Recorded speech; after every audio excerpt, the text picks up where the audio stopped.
Vinir faqat yoshlar uchun deb o'ylayotgan bo'lsangiz, unda adashasiz. 50 yoshdan oshgan insonlarga vinir qo'ysa bo'ladimi? Mendan juda ham ko'p ijtimoiy tarmoqlarda yo ko'rishgan so'rashadi. Yoshim 40 da, 50 da, endi menga vinir qo'ysa bo'ladimi, yo'qmi deb.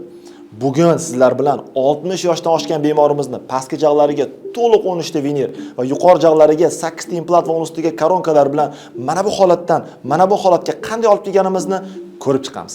Ushbu rasmda bemorimiz bizga murojaat qilib kelgan holatdagi rasmni ko'rib turibmiz. Ya'ni bu yerda shikoyatlari quyidagicha. Birinchi o'rinda bu albatta ovqatni yaxshi chaynolmasligi va shu orqali oshqozon ichlarida muammo paydo bo'layotganligi. Ikkinchi bo'ladigan bo'lsa, ya'ni tishlar yo'qligi uchun tovush yo'qligi yoki so'zlarni yaxshi tushunmay gapira olmayotganliklari uchun. Uchinchisi bo'ladigan bo'lsa, albatta bu barchamizga kerak bo'lgan estetik jihat, ya'ni tishlari yo'qligi uchun tishlari go'zal bo'lmaganligi kabi shikoyatlar bilan bizga murojaat qilib keldilar. Va albatta birinchi bosqichda bu diagnostikadan keyin yuqori jag'lariga implantlarni o'rnatib oldik. Ya'ni 8 ta implantlarni bor yo'q 30 daqiqada hech qanday og'riqsiz o'rnatib berdik. E'tibor beradigan bo'lsangiz, yuqori jag'lariga implantlarning o'zini pozitsiyasiga, ya'ni uzoq xizmat qilishi va bosimni to'g'ri taqsimlanishi uchun o'zini to'g'ri pozitsiyalarga implantlarni o'rnatib olganmiz.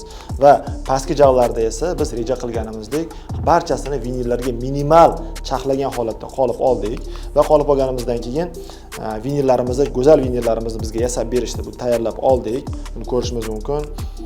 Juda ham maksimal darajada estetik yasalgan va tepa jag'larimizga bo'ladigan bo'lsa, unda dioksid zirkon asosli koronkalarni ham yasab tayyorlab oldik.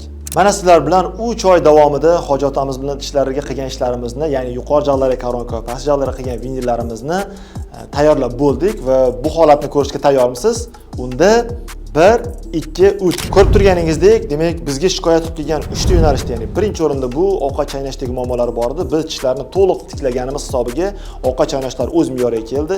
Ikkinchi o'rinda esa bu nutq edi. Ya'ni tishlar o'zini holatiga kelganligi uchun tepa jag'an, past jag'an o'zini balandligi, o'lchovi hammasi joyi bo'lgani uchun tovushlari ham, so'zlari ham juda ham zo'r, dona-dona chiqadigan bo'ldi va eng muhim jihat estetik jihatdan go'zalligiga o'zingiz baho bering.